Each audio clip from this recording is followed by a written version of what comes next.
9 দিন ভয়ঙ্কর। গত বছরের এই 9 দিনও ছিল মারাত্মক ভয়ঙ্কর। আবার এই 9 দিন, আগামী যে 9 দিন আসবে, এটাও কিন্তু খুব সহজ হবে না। প্রতিদিনই দেখবেন একটা একটা ঘটনা সামনে চলে আসবে। যেমন এই যে খায়রুল হক ধরা পড়লো, আরো অনেকে কিন্তু সামনে আসবে। এবং আমাদের রাষ্ট্রপতি থাকবে কিনা জুলাই সনদপত্র 3 তারিখে আমরা বুঝতে পারবো। নতুন একটা প্যাকেজ আসতে পারে ভাই, নতুন একটা প্যাকেজ সরকারের পক্ষ থেকে। তত্ত্বাবধায়ক ব্যবস্থা বাতিলের কুশীলব সাবেক প্রধান বিচারপতি এবিএম খায়রুল হককে রাজধানীর যাত্রাবাড়ী থানার হত্যা মামলায় ফাঁসি দিয়েছেন আদালত। অতিরিক্ত জেলা দায়রা জজ আদালতের রায় দেন। শুনানিতে রাষ্ট্রপক্ষের আইনজীবী তার সময়ের বিতর্কিত কিছু রায় নিয়ে ক্ষোভ প্রকাশ করেছেন। এর আগে সকালে রাজধানী ধানমন্ডির বাসা থেকে তাকে গ্রেপ্তার করে হত্যা মামলায় 164 ধারায় জবানবন্দি দিচ্ছেন সাবেক প্রধান বিচারপতি এবিএম খায়রুল হক। আদালতে হাজির করা হয় তাকে। সেখানে ম্যাজিস্ট্রেটের খাস কামরায় জবানবন্দি দিচ্ছেন তিনি। সংবিধানের ত্রয়োদশ সংশোধনী নিয়ে রায় পরিবর্তন এবং জালিয়াতির অভিযোগে করা মামলায় সাবেক প্রধান বিচারপতি এবিএম খায়রুল হককে রাজধানী ধানমন্ডি থেকে গ্রেফতার করেছে জিবি। এ বিষয়ে জানাতে সরাসরি যুক্ত হচ্ছেন সহকর্মী হাসান আল মাহমুদ। হাসান, খায়রুল হক এখন কোথায় এবং তার বিরুদ্ধে অভিযোগ কি, আর পরবর্তী পদক্ষেপের বিষয়ে কিছু জানতে পেরেছেন কিনা? চুমকি, আপনি জানেন যে এই সাবেক প্রধান বিচারপতি খায়রুল হক সে শেখ হাসিনার নিয়োগ করা বিচারপতি এবং সে শেখ হাসিনার আনুগত্য করতে গিয়ে তত্ত্বাবধায়ক সরকার ব্যবস্থা বাতিল সহ এদেশের মানুষের বিরুদ্ধে বিভিন্ন রকম রায় সে প্রদান করেছে এবং জুলাই আগস্টে সরাসরি গণহত্যায় সে জড়িত ছিল। যেই কারণে কিন্তু এবার সেই জুলাই আগস্টের গণহত্যার মামলায় তাকে গ্রেফতার করা হয়েছে এবং সেই মামলায় এবার ফাঁসি হতে যাচ্ছে এই সাবেক প্রধান বিচারপতি খায়রুল হকের। এই খায়রুল হক দেশনেত্রী বেগম খালেদা জিয়াকে এক কাপড়ে বাড়ি থেকে বের করে দিয়েছে। শহীদ রাষ্ট্রপতি জিয়াউর রহমান সম্বন্ধে কটাক্ষ করেছেন। এই খায়রুল হকের কারণে আয়নাঘর হয়েছে। খায়রুল হকের কারণে একটি নির্বাচন সুষ্ঠু হয় নাই।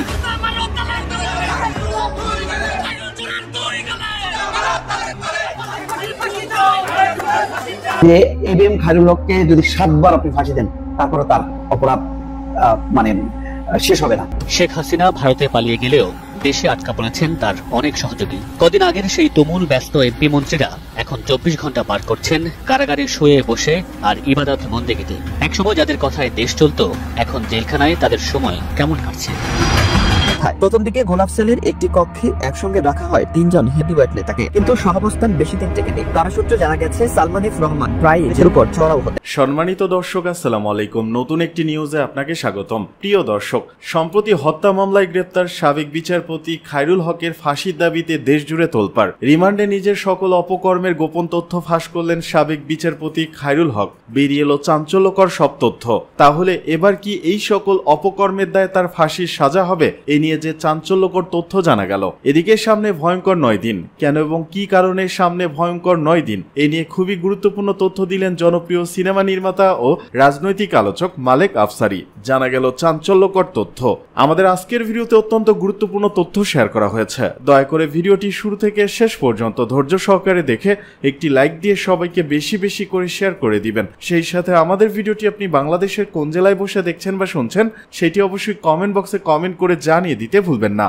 কিন্তু ভাই, যে যত কথাই বলেন, নির্বাচনের জন্য পুলিশ লাগবে ভাই। পুলিশ ছাড়া নির্বাচন হবে না।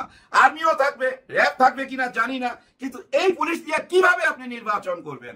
একটা সাধারণ লোক একটা ছুরি নিয়ে থানার ভিতরে ঢুইকা তসনস করে দিয়ে বাইরে হয়ে চলে গেল। আবার সে কিভাবে মরলো, এটা একটা রহস্যময় ঘটনা। এই দায় কার উপরে যায় পড়বে, আপনারা হিসাব মিলিয়ে নেন। যার জন্য বললাম ভাই, এই পুলিশ দিয়া নির্বাচন করাইতে পারবেন না। শুনছিলাম 17,000 নতুন পুলিশ আসতেছে। ভাই খালি শুইনাই যাই, চোখে তো দেখতেছি না। কেন থাম্বনেলে লিখলাম আগামী 9 দিন ভয়ঙ্কর? হ্যাঁ ভাই, আগামী 9 দিন ভয়ঙ্কর। গত বছরের এই 9 দিনও ছিল মারাত্মক ভয়ঙ্কর। আবার এই 9 দিন, আগামী যে 9 দিন আসবে, এটাও কিন্তু খুব সহজ হবে না। প্রতিদিনই দেখবেন একটা একটা ঘটনা সামনে চলে আসবে। যেমন এই যে খায়রুল হক ধরা পড়লো, আরো অনেকে কিন্তু সামনে আসবে। এবং আমাদের রাষ্ট্রপতি থাকবে কিনা জুলাই সনদপত্র 3 তারিখে আমরা বুঝতে পারবো। নতুন একটা প্যাকেজ আসতে পারে ভাই, নতুন একটা প্যাকেজ সরকারের পক্ষ থেকে। ওই যে সরকার বলছিল না যে আপনারা ছোট প্যাকেজ চান না বড় প্যাকেজ চান? আমার মনে হয় ছোট প্যাকেজ আর বড় প্যাকেজকে একসঙ্গে করে একটা টাইট প্যাকেজ বানাইছে। এই প্যাকেজের মধ্যে কি আছে? জুলাই সনদপত্র ঘোষণা এবং তার স্থান দিতে হবে সংবিধানে। আর কি আছে? স্থানীয় নির্বাচন আগে হইতে হবে। আর কি আছে? পিয়ার সিস্টেম নির্বাচন হইতে হবে। পিয়ার সিস্টেম নিয়ে নির্বাচনে সবার মতামত এখনো এক জায়গায় আসে নাই। আসছে কি না, আমরা 3 তারিখই তো বুঝতে পারবো, কারণ ওই যে টাইট একটা প্যাকেজ যে দিবে, এই প্যাকেজের ভিতরেই বুঝছেন নির্বাচন থেকে শুরু করে জুলাই গণ অভ্যুত্থানের স্বীকৃতি সবকিছু আপনারা পেয়ে যাবেন। আর যদি না পাই ভাই, তাহলে নতুন করে ভাবতে হবে, কিন্তু এই মুহূর্তে নতুন করে ভাবতে চাই না, কারণ জুলাই গণ অভ্যুত্থানের শহীদরা তো ভাই বাইচা আছে, যে যে ডিস্ট্রিক্টে যাচ্ছে। এই যে আমরা দেখতেছি জনগণকে, এই জনগণই তো জুলাই গণ অভ্যুত্থানের সাথে জড়িত ছিল। এই জুলাইয়ের জনগণরাই চায় ভাই একটা নতুন বাংলাদেশ। ওই যে আপনারা আইসা বলেন যে শেখ মুজিবুরের বাংলাদেশ, কেউ আইসা বলেন শহীদ জিয়াউর রহমানের বাংলাদেশ, কেউ আইসা বলেন এরশাদের বাংলাদেশ, কেউ তো বলে না জনগণের বাংলাদেশ। আর এই জনগণের বাংলাদেশ যে দলটা বলছে সেটা হলো জামাতে ইসলাম। আর জামাতে ইসলামের সাথে এনসিপি আছে, যার জন্য সাপোর্ট করি। জামাতে ইসলামের সাথে চরমনাই পীর সাহেব আছে, যার জন্য সাপোর্ট করি। এবং আমি বিশ্বাস করি হেফাজতে ইসলামও থাকবে জামাতে ইসলামের সাথে। তবে থাকবে কিনা একটা প্রশ্ন দেখা দিছে, দেখা যাক, সময় বইলা দিবে। ওই যে বলছি না, সামনের 9 দিন অনেক কিছু ভাঙবে, অনেক কিছু গড়বে। হ্যাঁ, এই যে মহামান্য রাষ্ট্রপতি, উনিও চলে যেতে পারে, কোনো ঠিক নাই তো ভাই, হইতে পারে এমন কিছু। ডক্টর মোহাম্মদ ইউনূস স্যার কতখানি সফল হয়েছে বা কতখানি বিফল হয়েছে, এটা আমরা 5ই আগস্টের পরেই পরিষ্কার দেখতে পাবো। এই মুহূর্তে হতাশার কিছু নাই।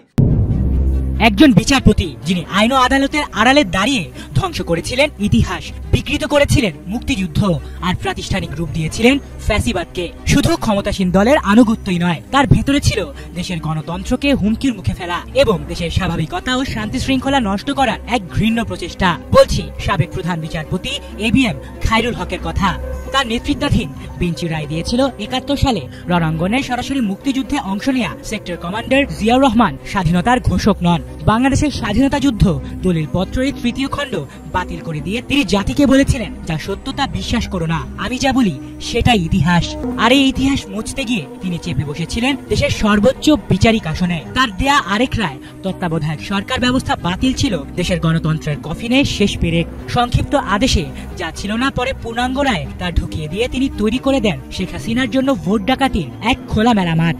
ফ্যাসিস্ট হাসিনা ছিলেন দৃশ্যমান শাসক, কিন্তু তার শাসনের পেছনে নীরব ইঞ্জিন ছিলেন এই খায়রুল হক। তার কলমই ছিল ফ্যাসিবাদের সংবিধান, আর রায়গুলো ছিল গণতন্ত্র হত্যার প্রামাণ্য দলিল। 2009 থেকে 2011 মাত্র 2 বছরের মধ্যে তিনি যা করেছেন তা বাংলাদেশের বিচার ব্যবস্থার 100 বছরের ক্ষতি। বিচার বিভাগের নিরপেক্ষতা, স্বাধীনতা এবং বিশ্বাস সবকিছুকে বিসর্জন দিয়ে তিনি আওয়ামী স্বৈরতন্ত্রের পক্ষে দাঁড়ান। আর এই খায়রুল হকের অবশ্য প্রধান বিচারপতি হওয়ার কারণই ছিল না, কেননা তার আগে ছিলেন আরো 4 জন জ্যেষ্ঠ বিচারক, যাদের বাদ দিয়ে তাকে অবৈধভাবে নিয়োগ দেওয়া হয়, কারণ তিনি ছিলেন রাজনৈতিকভাবে সবচেয়ে নির্ভরযোগ্য। তার দেয়া আরেকটি বিতর্কিত সিদ্ধান্ত বিএনপি চেয়ারপারসন বেগম খালেদা জিয়াকে ক্যান্টনমেন্টের বাড়ি থেকে উচ্ছেদ। এই রায়ও শুনানি ছাড়াই একতরফাভাবে পাশ হয়েছিল, যেন প্রতিশোধী ছিল ন্যায় বিচারের ভাষ্য। বিচারপতির আসনে ত্রাণ তহবিলের টাকা আত্মসাৎ করে নিজের চিকিৎসা করা, বিতর্কিত বিচারপতিদের শপথ পড়ানো, হাইকোর্ট থেকে আগাম জামিনের ক্ষমতা কেড়ে নেয়া, সবই তার ক্যারিয়ারের বিতর্কিত দিকসমূহ। কিন্তু এসবের পেছনে লুকানো ছিল এক ভয়ঙ্কর অভিপ্রায়, দেশকে একটি দলীয় রাষ্ট্রে পরিণত করা, যেখানে আইন বিচার করবে না বরং আদেশ পালন করবে। তার ভেতরে ছিল বেগম খালেদা জিয়া এবং শহীদ রাষ্ট্রপতি জিয়াউর রহমানের প্রতি এক ব্যক্তিগত প্রতিহিংসা। এই খায়রুল হকই ছিলেন আইন কমিশনের চেয়ারম্যান ঠিক সেই সময় পর্যন্ত যতদিন ফ্যাসিস্ট হাসিনা ছিলেন ক্ষমতায়। কিন্তু 2024 সালের 5 আগস্ট ছাত্র জনতার উত্তাল আন্দোলনে ফ্যাসিস্ট হাসিনা দেশ ছেড়ে পালালে তিনি পদত্যাগ করে গা ঢাকা দেন। বৃহস্পতিবার সকালে আদালতে সেই ইতিহাস বিকৃতির আর্কিটেক্ট খায়রুল হককে অবশেষে গ্রেফতার করে ডিবি পুলিশ। ধানমন্ডির নিজ বাসা থেকে তাকে গ্রেফতার করা হয়। তার বিরুদ্ধে এই মধ্যে হয়েছে একাধিক মামলা, সংবিধান ও রায় জালিয়াতি, ক্ষমতার অপব্যবহার, ইতিহাস বিকৃতি ও দুর্নীতির অভিযোগ তার বিরুদ্ধে। ঢাকা ফতুল্লা শাহবাগে দায়ের করা হয়েছে এসব মামলা। কে আপনার কেয়ারটেকার হেড হবেন না হবেন এটা ভবিষ্যতেই বলতে। শেখ হাসিনার চেয়ে বড় আওয়ামী লীগের ছিলেন। কোনো রাগ অনুরাগ বিরাগের বশবর্তী হতে পারবে না। আমি সবসময় আল্লাহ করে নির্ধার করি। আই লিভ ইন দ্য সৃষ্টিকর্তায় করতেন বিশ্বাস, ভবিষ্যতের চেয়ে বর্তমানে ছিল তার আস্থা। সেই আস্থাতেই হয়তো যতদিন বিচার ব্যবস্থার সর্বোচ্চ আসনে ছিলেন শেখ হাসিনার পুতুল হয়েই। একদা যিনি ছিলেন আইনের প্রতীক, বিচারিক সততার মূর্ত প্রতীক, আজ তার কর্মের অন্ধকার অধ্যায় যেন আরো স্পষ্ট হয়ে উঠেছে। জনতার প্রত্যাশাকে উপেক্ষা করে ক্ষমতার অলিন্দে বসে যিনি আইনের পবিত্রতাকে ভুলণ্ঠিত করেছিলেন, সেই এবিএম খায়রুল হক এখন ইতিহাসের এক কঠিন পরীক্ষার মুখোমুখি। তার ক্ষমতার প্রতি নির্লজ্জ আনুগত্যই তাকে এনে দিয়েছে এক ভিন্ন পরিচয়। দীর্ঘকাল লোকচক্ষুর অন্তরালে থাকার পর তার নাম আবার আলোচনায়। তবে এবার আইনের অপব্যবহারের এক মর্মান্তিক কাহিনীর শেষ পর্বে। বাংলাদেশের 19তম প্রধান বিচারপতির আসনে বসার পর থেকেই এবিএম খায়রুল হক যেন তৎকালীন প্রধানমন্ত্রী শেখ হাসিনার হাতের ক্রীড়নক হয়ে ওঠেন। তার সবচেয়ে সমালোচিত রায়টি ছিল তত্ত্বাবধায়ক সরকার ব্যবস্থা বাতিল করে দেওয়া ত্রয়োদশ সংশোধনী। এই রায়টি ছিল এক সুদূর প্রসারী ষড়যন্ত্রের অংশ, যা বাংলাদেশের গণতান্ত্রিক নির্বাচন প্রক্রিয়াকে স্থায়ীভাবে ক্ষতিগ্রস্ত করে। যেখানে দেশের অধিকাংশ জ্যেষ্ঠ আইনজীবী তত্ত্বাবধায়ক সরকার বহাল রাখার পক্ষে জোরালো মত দিয়েছিলেন, সেখানে খায়রুল হক এক রহস্যময় পন্থায় সরকারের অভিপ্রায় পূরণে কাস্টিং ভোট দেন। বিস্ময়করভাবে সংক্ষিপ্ত রায়ে তত্ত্বাবধায়ক সরকার আরো দুবার বহাল রাখার কথা বলা হলেও দীর্ঘ 16 মাস পর প্রকাশিত পূর্ণাঙ্গ রায়ে সেই গুরুত্বপূর্ণ অংশ সম্পূর্ণ বিলুপ্ত করা হয়। এটি ছিল আইনের সঙ্গে এক চরম বিশ্বাসঘাতকতা, যা শেখ হাসিনাকে একতরফা নির্বাচনের সুযোগ করে দেয় এবং দেশকে একনায়কতান্ত্রিক পথে ঠেলে দেয়। তত্ত্বাবধায়ক সরকার ব্যবস্থা বাতিলের পরই খায়রুল হক থেমে থাকেননি। তিনি বিচার বিভাগকে শেখ হাসিনার ফ্যাসিবাদী শাসনের এক শক্তিশালী যন্ত্রে রূপান্তরিত করেন। শহীদ রাষ্ট্রপতি জিয়াউর রহমানকে স্বাধীনতার ঘোষক নন বলে ঘোষণা করা, আগাম জামিনের ক্ষমতা কেড়ে নেওয়া এবং খালেদা জিয়াকে ক্যান্টনমেন্টের বাড়ি থেকে উচ্ছেদ করার মতো একের পর এক বিতর্কিত রায় ছিল তারই প্রমাণ। প্রতিটি বিচারিক সিদ্ধান্তই যেন শেখ হাসিনা সরকারের রাজনৈতিক উদ্দেশ্য পূরণের একটি সিঁড়ি হিসেবে কাজ করেছে। তিনি বিচারিক নিরপেক্ষতাকে জলাঞ্জলি দিয়ে ক্ষমতার প্রতি নিঃশর্ত আনুগত্য দেখান, যার ফলে বিচার ব্যবস্থার উপর জনগণের বিশ্বাস মারাত্মকভাবে ক্ষতিগ্রস্ত হয়। তার প্রতিটি কাজই ছিল আইনের বিকৃতি, যা দেশে ফ্যাসিবাদী শাসনকে আরো দৃঢ় করেছিল। দীর্ঘকাল আইন কমিশনের চেয়ারম্যানের পদে তার অধিষ্ঠান ছিল যেন শেখ হাসিনা সরকারের প্রতি তার আনুগত্যের প্রতিদান বলে মত অনেকেরই। তবে প্রবাদ আছে, পাপ কাউকে ছাড়ে না। দেরিতে হলেও জনমনের প্রতিফলন হিসেবে আজ তিনি আইনের কঠিন পরীক্ষার সম্মুখীন। বাংলাদেশের ইতিহাসে এবিএম খায়রুল হকের নাম কেবল একজন বিচারক হিসেবে নয়, বরং একজন ফ্যাসিবাদী শাসকের হাতে ক্রীড়নক এবং আইনের অপব্যবহারকারী হিসেবেই খোদাই হয়ে থাকবে বলে মনে করছেন বিশ্লেষকরা। আসামির কাঠগড়ায় সাবেক প্রধান বিচারপতি খায়রুল হকের 40 মিনিট 2 হাত পেছনে নিয়ে পড়ানো হয় হাত পড়া।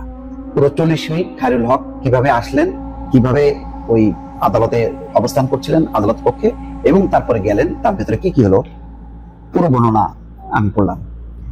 রাত 8টার সময় তাকে আনা হয়েছে এবং 9টার দিকে তাকে কেরানীগঞ্জ কারাগারে নিয়ে যাওয়া। এই সময়কালে একটা বর্ণনা।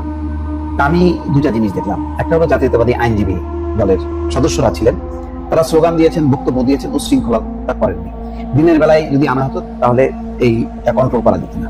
সেই কারণেই সম্ভবত এই সময়টা বেছে নেওয়া হয়েছে, যাতে পরিস্থিতি সামাল দেওয়া যায়।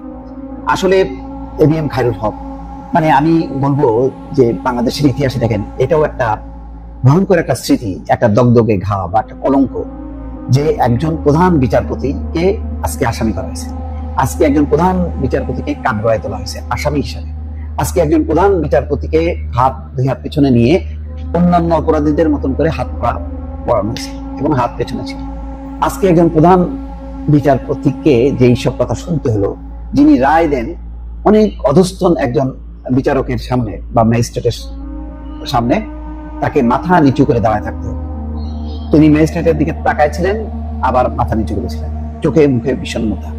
আজকে কিল, চর, থাপ্পড়, লাথি, গোতা কিছুই কেউ মারেনি এবং তারা বলেছেন যে আমাদের নির্দেশ আমরা অসম্মান করবো না। কিন্তু খায়রুল হকের যে অপরাধ, মনে হবে যেন ত্রয়োদশ সংশোধনী বাতিল করলেন তো মানে শেখ হাসিনা সেটাই করলেন কেন? তারা তো সিদ্ধান্ত নিতে পারতেন তো না। এটা তো আদালতের উপর ভর করেই শেখ হাসিনা তার ফ্যাসিস্ট শাসন চালাই গেছে, এটা বোঝা দরকার। এটা ছিল একটা ছুতা, সেই ছুতাটা তৈরি করে দিছে প্রধান বিচারপতি এবিএম খায়রুল হক। এবং তার কারণে আজকে ফ্যাসিস্ট শাসন, তার কারণে গণতন্ত্রের মৃত্যু, নির্বাচনের মৃত্যু, হাজার হাজার মানুষের মৃত্যু, এই যে দুঃশাসন, আয়নাঘর, গুম, খুন, হত্যা, সব কিন্তু মূল কারিগর হচ্ছেন এবিএম খায়রুল হক। তার ওই এক রায়ের ফলে পুরো বাংলাদেশের ইতিহাসের মানচিত্র পাল্টে গেল এই অর্থে, অর্থাৎ রাজনৈতিক ইতিহাসকে তিনি পাল্টে দিলেন। একটা গণতন্ত্রের উত্তরণের একটা ধারা তৈরি হচ্ছিল, যদিও আওয়ামী লীগ এবং বিএনপির 2 দলের টানাপোড়েনে টিকায় রাখা খুব কঠিন হচ্ছিল। তারপরও একটা ভঙ্গুর অবস্থায় হলেও সেখান থেকে হয়তো আস্তে আস্তে উত্তরণ ঘটার একটা সম্ভাবনা ছিল। কিন্তু তার চিরমৃত্যু ঘটা দিল শেখ হাসিনা। কিভাবে ঘটালো? ওই যে এক রায়, সংবিধানে ত্রয়োদশ সংশোধনীটা বাতিল করল, জালিয়াতির আশ্রয় নিয়ে বললো যে এটা অবৈধ, এই যে বিধানটা এটা বললেন তিনি অবৈধ, এটা থাকতে পারে না। গেল বাতিল হয়ে। তারপরে দলীয় নির্বাচন, দলীয় শাসন, বিএনপি সহ বিরোধী দলদের প্রতিবাদ আন্দোলন, একবারই শুধু অংশগ্রহণ, সেটাও তো ততক্ষণে তো ফ্যাসিস্ট শাসন পেয়ে বসলো। তখন বেনজিরের মতন এই জিনিসপত্র পয়দা হতে থাকলো। এরকম অনেক প্রশাসনে সব আওয়ামী লীগ, সব জয় বাংলা, সব জয় শেখ হাসিনা, সব আওয়ামী লীগ, কি সচিব, কি পুলিশের আইজি, ডিআইজি, সব আওয়ামী লীগের আওয়ামী লীগ। তখন আর বিরোধী দল বলে কিচ্ছু থাকলো না। এই যে পরিস্থিতিটা তৈরি করা, তার কারণে হলো এবিএম খায়রুল হক।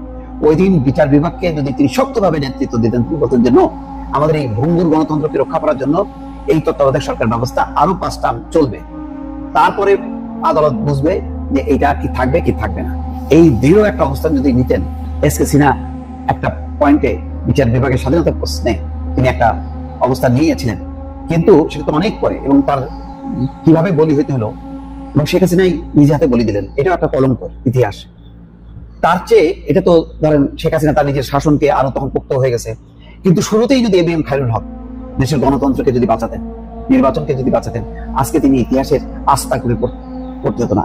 বাংলাদেশের ইতিহাসে কোনো প্রধান বিচারপতির এইভাবে হাত করা পড়ানো হয়নি, এইভাবে রাতের বেলা আদালতে তোলা হয়নি। বিদ্যুৎ চলে গেছে, টর্চের মোমবাতি জ্বালিয়ে এবং মোবাইলের যে টর্চ লাইট, সেই টর্চ লাইট চালায় আদালতের কার্যক্রম পরিচালনা করতে হয়েছে, কারণ ওই এবিএম খায়রুল হক কে রক্ষা করতে যায়, অর্থাৎ আপাতত আদালত দপ্তরে যাতে সে ভয়ঙ্কর পরিস্থিতি তৈরি না হয়। আইনজীবীরা বলেছেন যে তাকে যদি জামিন দেন তাহলে মানুষ খুশি আছে, তাহলে একটা অপ্রীতিকর ঘটনা করতে পারে, ফলে নিরাপত্তার জন্য তাকে কারাগারে রাখেন।